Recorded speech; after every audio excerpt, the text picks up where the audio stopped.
Hoje nós vamos conversar um pouco sobre a graça de Deus.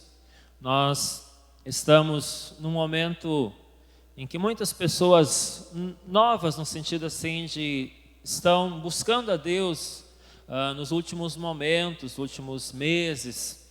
Alguns têm sido despertados para buscar a Deus nesse tempo e orando, imaginei que era muito importante que nós entendêssemos um pouco mais sobre o conceito de graça do Senhor em nossas vidas. Porque, como li antes, Deus disse para Paulo: a minha graça te basta, porque o meu poder se aperfeiçoa na fraqueza. A minha graça é tudo o que você precisa.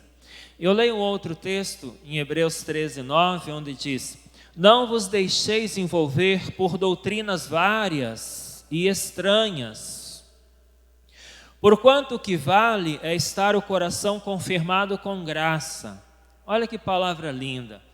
Não se deixe envolver por tantas doutrinas, tantas mentalidades religiosas, tantas filosofias, pessoas que falam de um jeito, outras que falam o contrário daquilo, uns que acreditam, outros que não acreditam, uns que acreditam desta maneira, outros que acreditam da outra maneira, alguns que acreditam que só na religião delas tem salvação, e são várias religiões que vendem essa ideia, que só quem faz parte daquela religião vai ser salvo.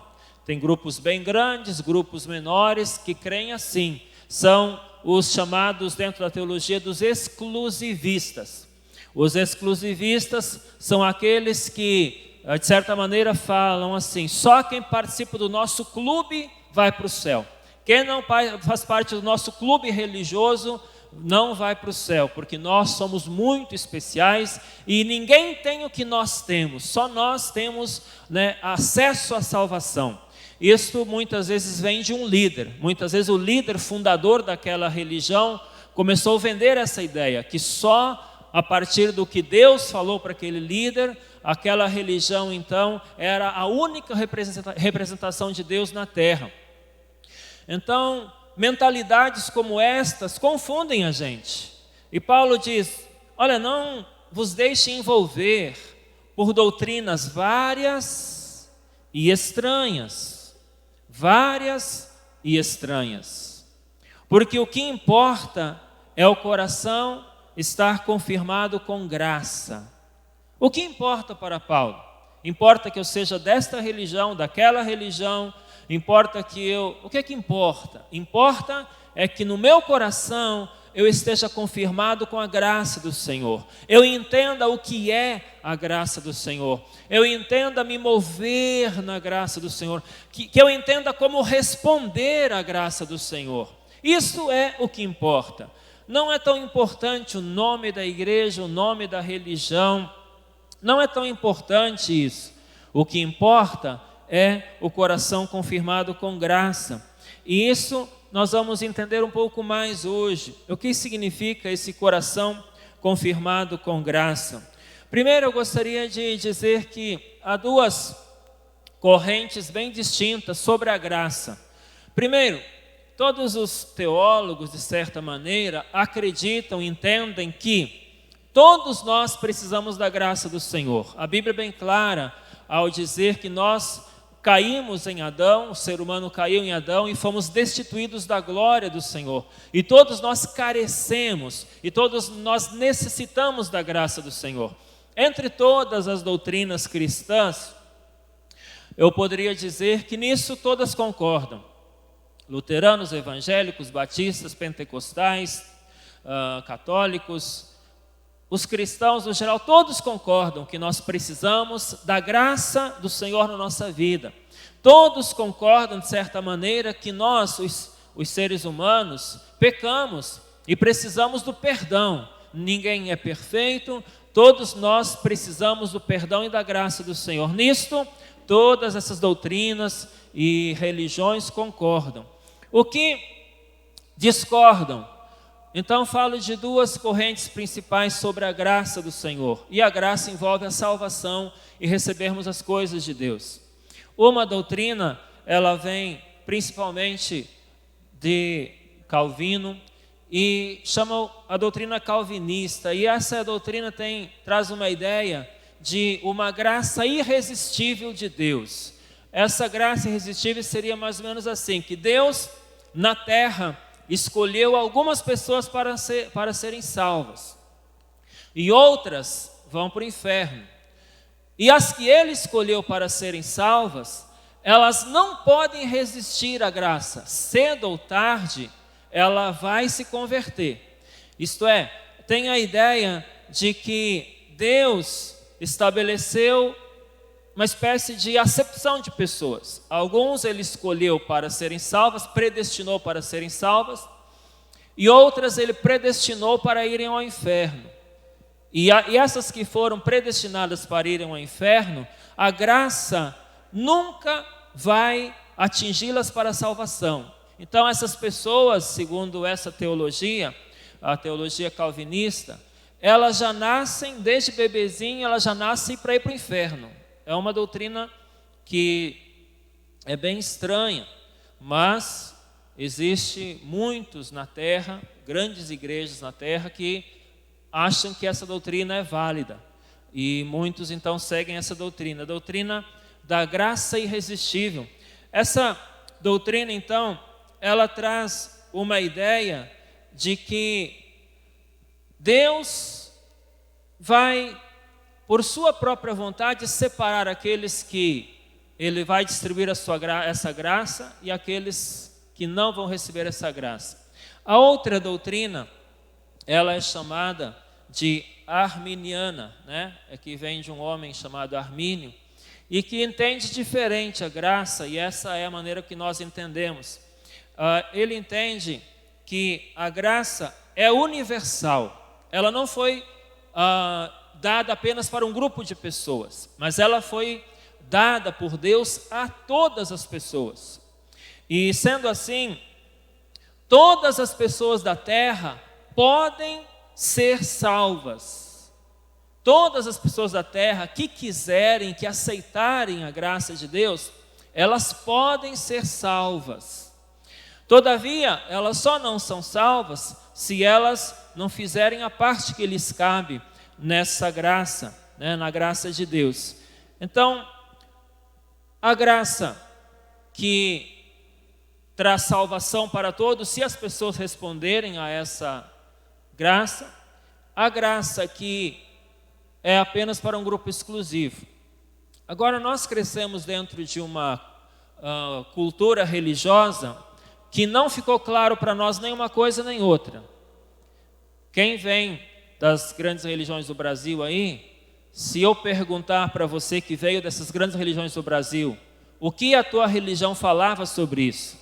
A tua religião dizia que a graça era para todos, mas só era salvo quem aceitava Jesus, só era salvo quem batizava, só seria salvo quem desse os passos para a salvação. Ou a tua religião dizia que apenas um grupo exclusivo era salvo, e quem sabe o grupo era dessa própria religião, só a tua religião antiga era salva. Como é que era a graça? Como você entendeu a graça na religião que você frequentou antes? Na nossa cultura religiosa, eu frequentei, antes de me converter ao Senhor, outros grupos religiosos, o maior do Brasil. E nesse grupo eu nunca entendia muito bem sobre a graça. O que eu entendia era que aparentemente todo mundo ia ser salvo. Aparentemente naquela grande religião do Brasil, todo mundo ia ser salvo. E quando o líder ia fazer o enterro de um homem que foi mal toda a vida, foi um péssimo pai, um marido que traiu sua esposa, ainda falava bem do homem, né? Falava bem e dizia que estava no céu. Quer dizer, existe um erro também nas religiões, de que parece que a graça de Deus é assim um presente que Ele dá e todo mundo vai para o céu, ninguém vai para o inferno, todo mundo vai para o céu. E se por acaso fez muita coisa errada, aí tem um lugarzinho que ele passa, purgatório, que é para ficar por ali um tempinho, se preparar e expurgar o pecado um pouco e depois ir para o céu. Quer dizer, essa graça não é bíblica, isso não é graça. Isso aí que nós aprendemos não é nem teológico, não existe nem uma compreensão bíblica teológica para isso. Teologicamente tem esses dois grupos, aqueles que acreditam que há um grupo de eleitos na terra e esses vão ser salvos independentemente do que acontece com eles, que Deus os chamou e a graça de Deus é irresistível para eles, são os calvinistas. E há um grupo que entende que a graça de Deus foi dada a todos, mas a pessoa precisa fazer a sua parte, ela precisa dar passos para ser salva. E é o que nós ensinamos em Primeiros Passos na Fé, que são os passos para a salvação.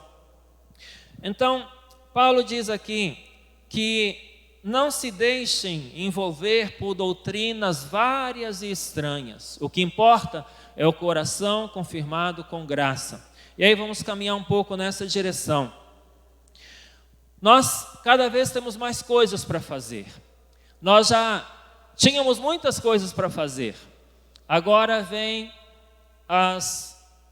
o serviço de streaming, Netflix, Amazon Prime, e aí agora tem aquelas temporadas, né, que nunca mais tem fim, né, 4, 5 temporadas de uma coisa com 30 episódios e as pessoas estão maratonando isso. Nós já não tínhamos muito tempo.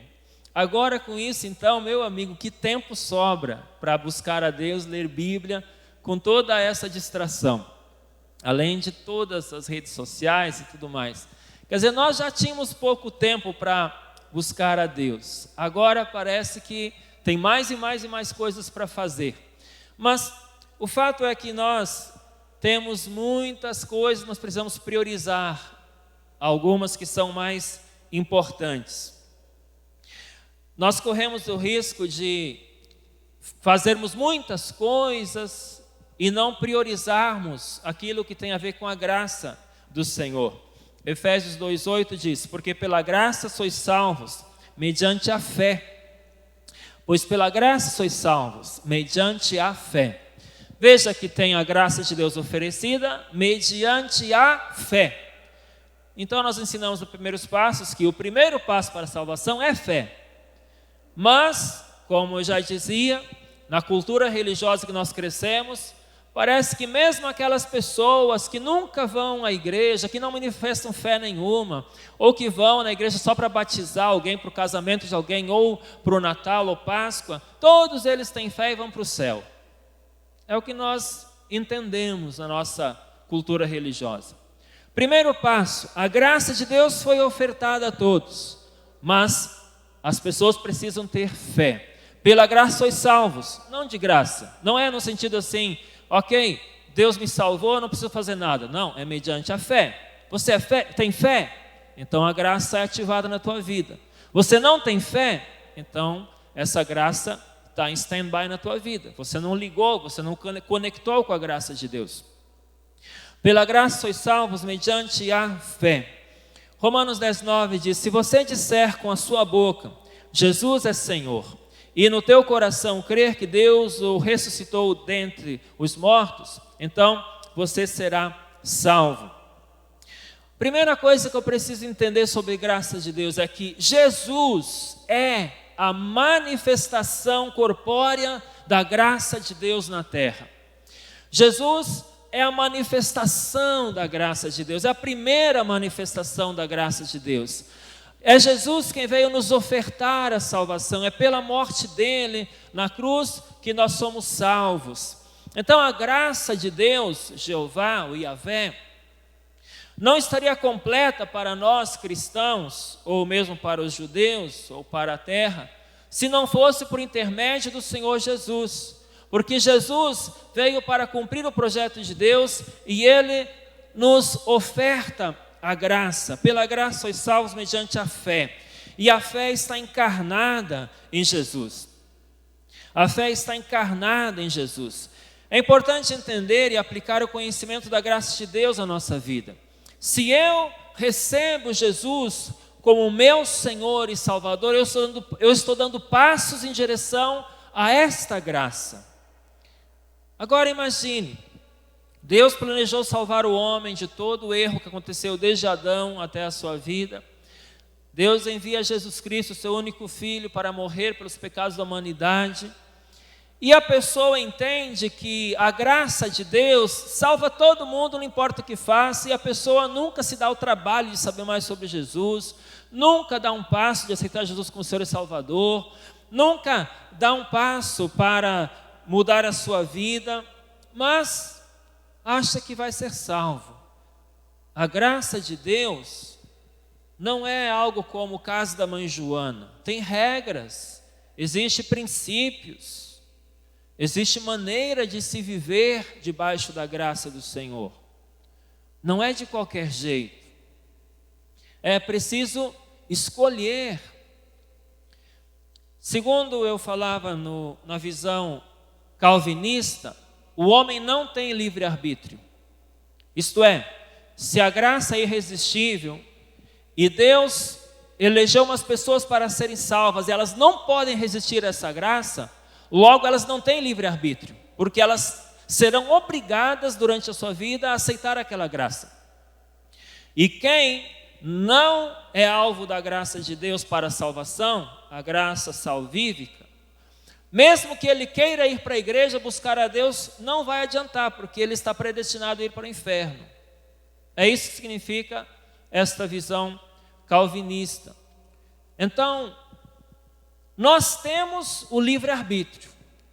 A teologia arminiana prega isso, que nós temos o livre-arbítrio para aceitar a graça de Deus ou rejeitar, para ir fundo em Deus ou ficar superficialmente, para realizar o chamado que Deus me fez ou não realizar, para viver no meu egoísmo ou abrir o coração e fazer a obra do Senhor. Nós temos luta todos os dias com relação ao nosso egoísmo. Eu falo sobre ter conhecimento a respeito da graça do Senhor. Oséias 4,6 diz: o meu povo está sendo destruído porque lhe falta conhecimento. O meu povo está sendo destruído porque lhe falta conhecimento. Então, quando o povo é destruído? Porque falta conhecimento. Se as pessoas começam a se deixar levar, conforme Paulo dizia aqui, com doutrinas várias e estranhas, não vos deixeis envolver por doutrinas várias e estranhas. Se as pessoas começam a se deixar levar por doutrinas várias e estranhas, todo mundo vai ser salvo, ninguém vai para o inferno nem existe. Começa a se deixar levar por doutrinas várias e estranhas, que não são bíblicas. Ela pode estar caminhando para a destruição. O povo está sendo destruído porque falta conhecimento. Um passo importante para entendermos a graça do Senhor, então, é conhecermos o que a Bíblia fala sobre a graça do Senhor. O que a Bíblia diz a respeito da graça? Hebreus 5,9: e tendo sido aperfeiçoado, tornou-se autor da salvação eterna para todos os que lhe obedecem. Entendendo então que Jesus Cristo foi a manifestação da graça do Senhor para nós, e nós confessando Jesus como Senhor e Salvador, então nós somos salvos. Essa é a parte que nos cabe. Primeiro, eu preciso ter fé. Segundo, eu confesso, eu declaro que eu quero Jesus na minha vida.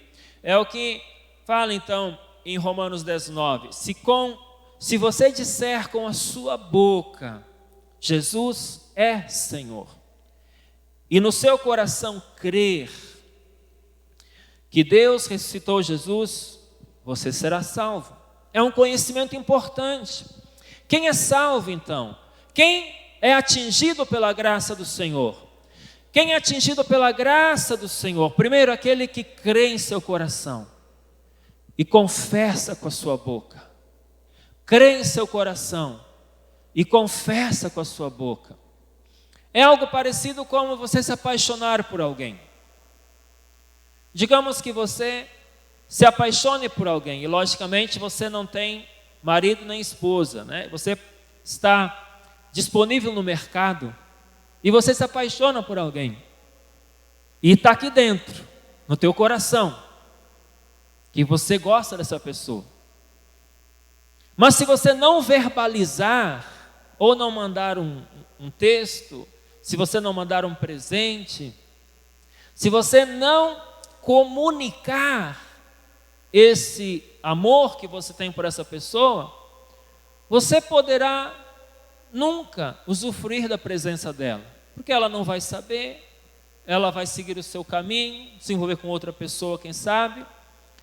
Assim é com Deus. Eu amo a Deus e eu quero a graça dele na minha vida, então eu creio em meu coração, mas não basta crer no meu coração, eu preciso falar, eu preciso manifestar, eu preciso viver a graça do Senhor na minha vida. Quem está entendendo, amém? Viver a graça do Senhor. Então é muito diferente do que nós aprendemos na nossa cultura religiosa, que parece que não precisávamos fazer nada, parece que éramos como que alvos da graça de qualquer maneira. Eu mesmo na minha juventude, embora eu tivesse meus caminhos tortuosos de jovem, eu imaginava que Deus era muito bom, e lá no final Deus ia dar um jeitinho de eu ser salvo, o jeitinho brasileiro, né? E aí está escrito na Bíblia que os alcoólatras, né, os beberrões, não herdarão o reino de Deus. Então eu imaginava que Deus iria dizer, bom, está escrito aqui que pessoas com a sua característica não vão herdar o reino de Deus, mas eu vou te dar um jeitinho, entra aí. Ora, Deus é justo. Se Deus fizesse isso, ele seria corrupto. Escute, se Deus fizesse isso, ele seria corrupto. Ele estabeleceu uma regra, a regra não foi cumprida, e ele deixou por isso mesmo. De que adianta a palavra dele, as regras que ele estabeleceu, os princípios estabelecidos na sua palavra? Então, essa mentalidade é uma doutrina estranha, é um pensamento estranho sobre a graça. Por isso Paulo dizia, olha, não se deixe envolver por esses pensamentos estranhos sobre a graça de Deus. Não se deixe envolver por essas doutrinas, mas deem os passos certos. Lucas 12, 16, fala sobre as prioridades que algumas pessoas estabelecem em sua vida. Se eu quiser ser eleito do Senhor, se eu quiser ser atingido pela graça do Senhor, se eu quiser responder à graça do Senhor, eu preciso estabelecer prioridades na minha vida. Olha o que está escrito, é uma parábola. Então lhes contou esta parábola. A terra de certo homem rico produziu muito bem. Ele pensou consigo mesmo, o que vou fazer? Não tenho onde armazenar minha colheita. Então disse, já sei, vou derrubar os meus celeiros e construir outros maiores, e ali guardarei toda a minha safra e todos os meus bens. E direi a mim mesmo, você tem grande quantidade de bens, armazenados para muitos anos. Descanse, coma, beba e alegre-se.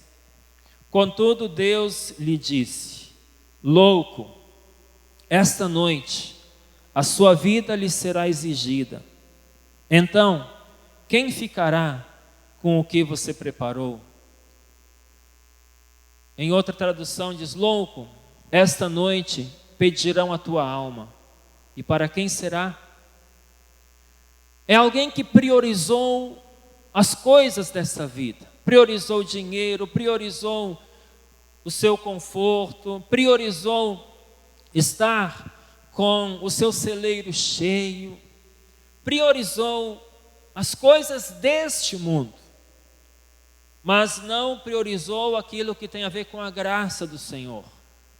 E aí, então diz, se esta noite pedirão a tua alma, o que tens preparado? Para quem será? Assim é alguém que rejeita ou que não valoriza a graça do Senhor em nossas vidas, né? Na vida dessa pessoa. Sabe, Há um autor chamado Donald Coduto, e ele tem um livro chamado Foundation Design, e ele diz algo assim: a coisa mais importante é manter a coisa mais importante como a mais importante. Fala sobre prioridades.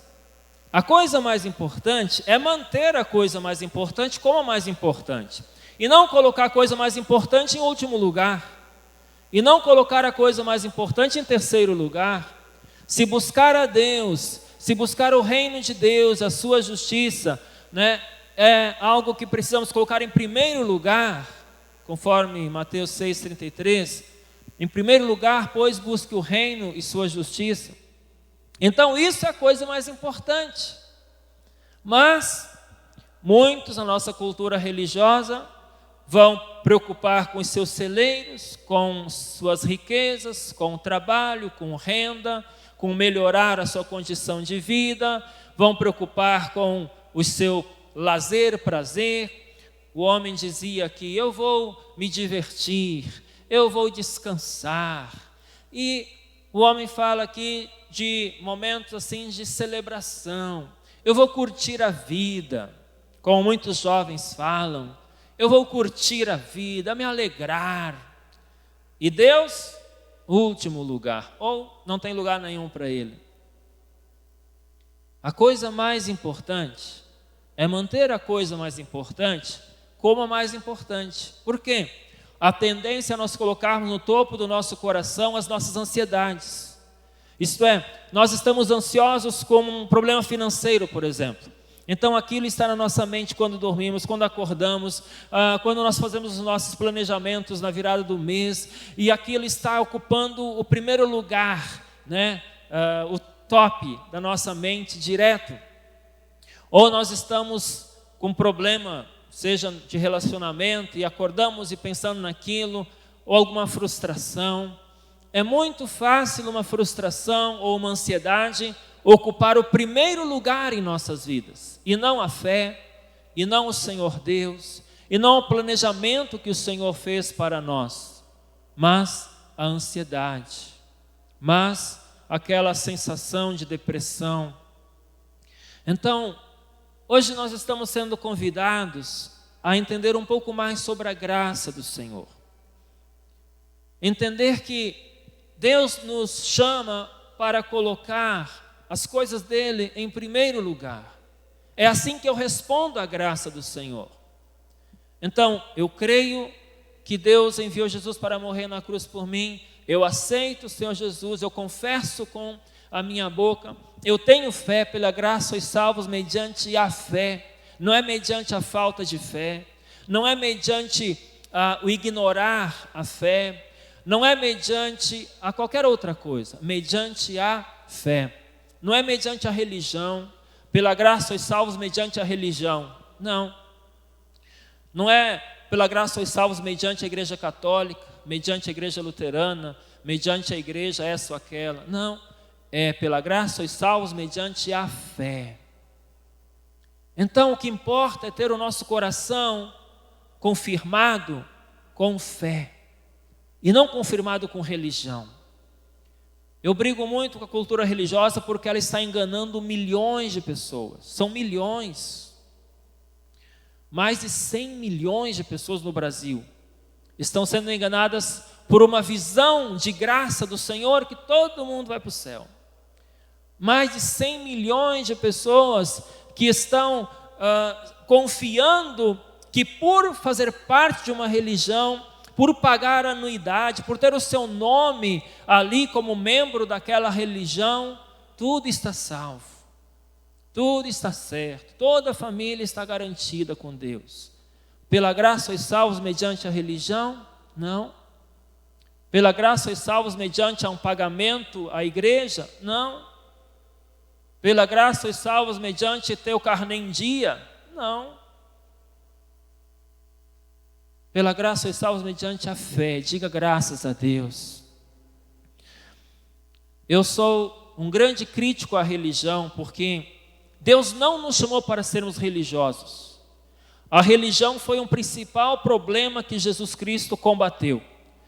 Se você vai lembrar do que Jesus falava para os fariseus, para os saduceus, para os judeus, ele falava combatendo a religiosidade deles. Chamava eles de cegos, guias e cegos, porque eles eram líderes religiosos que eram cegos e levavam outros cegos com eles para o buraco.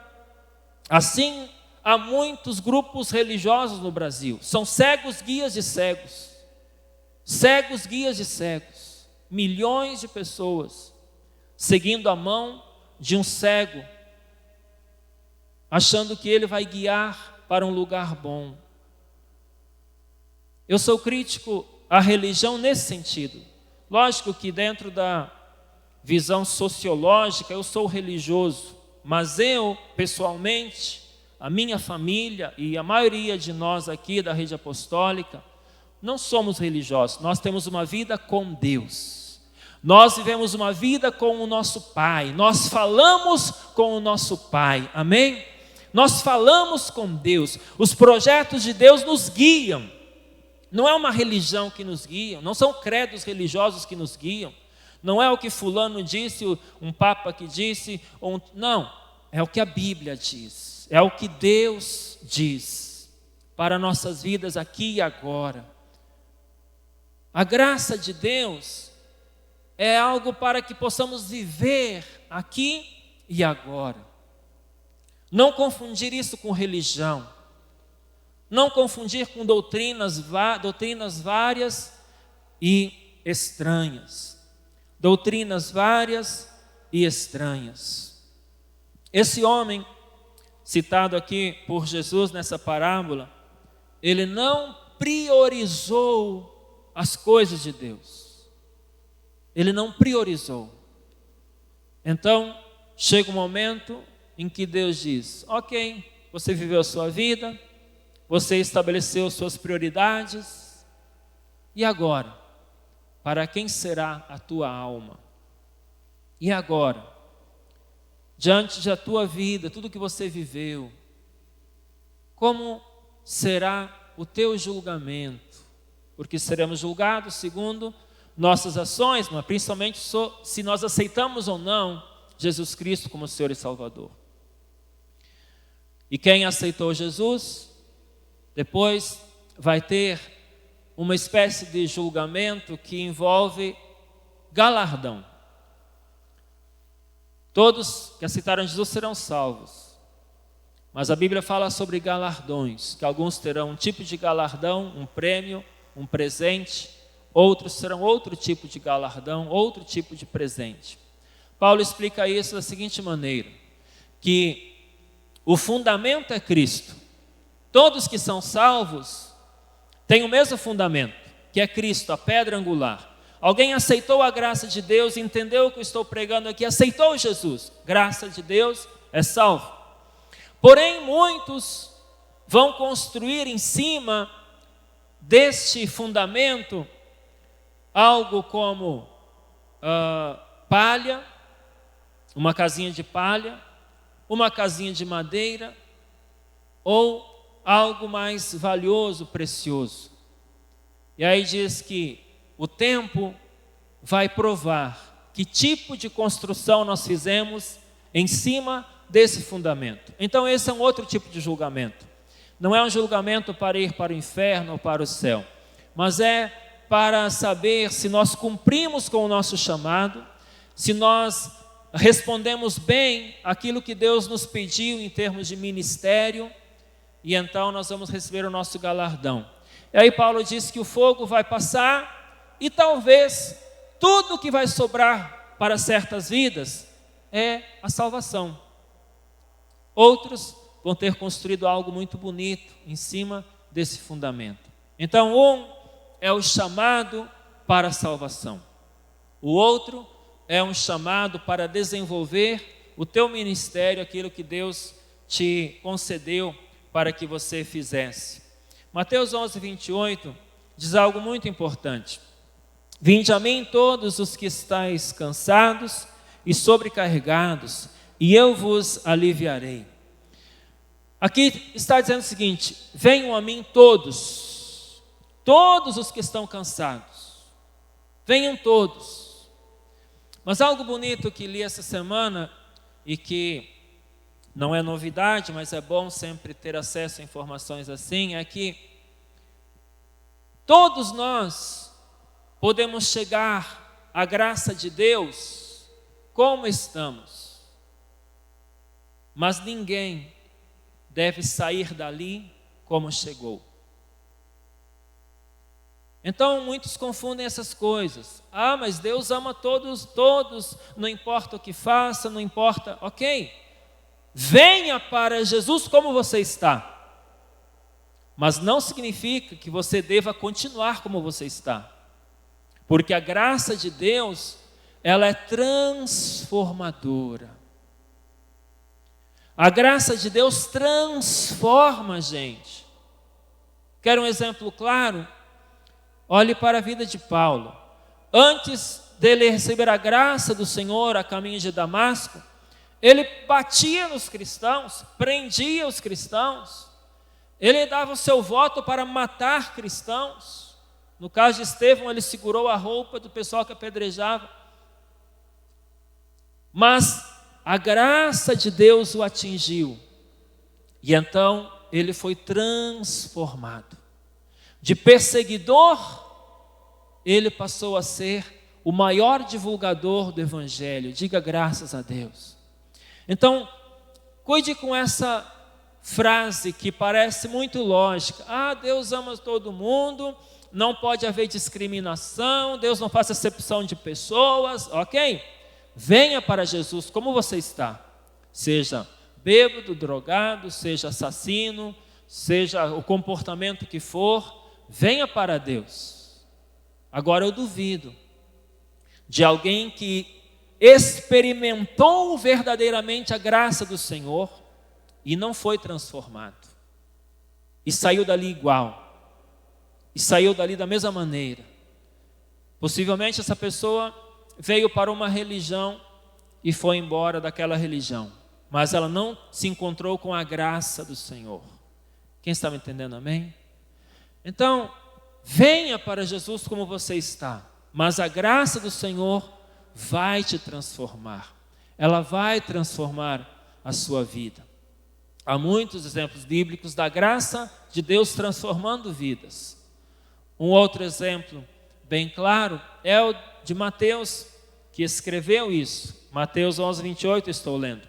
Vinde a mim todos os que estáis cansados e sobrecarregados, e eu vos aliviarei. Mateus era um coletor de impostos. Ele lesava o seu povo. Ele era judeu e ele cobrava dos judeus impostos para os inimigos dos judeus, que eram o Império Romano. E ele cobrava mais, porque os coletores de impostos, eles sempre cobravam dinheiro a mais para colocar no bolso deles. Então, se eles tinham que cobrar, por exemplo, 25% de algo, eles cobravam mais, 30%, 40%, e sempre enriqueciam com esse dinheiro ilícito. Mas Mateus foi chamado para servir Jesus. E então, ele foi transformado. Ele parou de lesar o seu povo. Ele parou de roubar dinheiro. E ele começou a pregar o Evangelho. Amém? A graça de Deus, ela é transformadora. Venha como está, mas você não vai permanecer como está. Porque se permanecer, possivelmente não teve encontro com a graça do Senhor, mas teve um encontro religioso. Foi a uma religião e voltou igual. E quem sabe vai naquela religião e volta igual. A graça de Deus nos transforma. Repita após mim uma oração, por favor, e diga assim: Senhor Deus, eu peço perdão pelas vezes que eu me deixei envolver por várias doutrinas estranhas, por religiões, mas hoje eu quero declarar que o meu coração está confirmado com a graça do Senhor. Muito obrigado, Deus, em nome de Jesus, pela tua graça, pois pela tua graça eu sou o que sou. Muito obrigado, em nome de Jesus.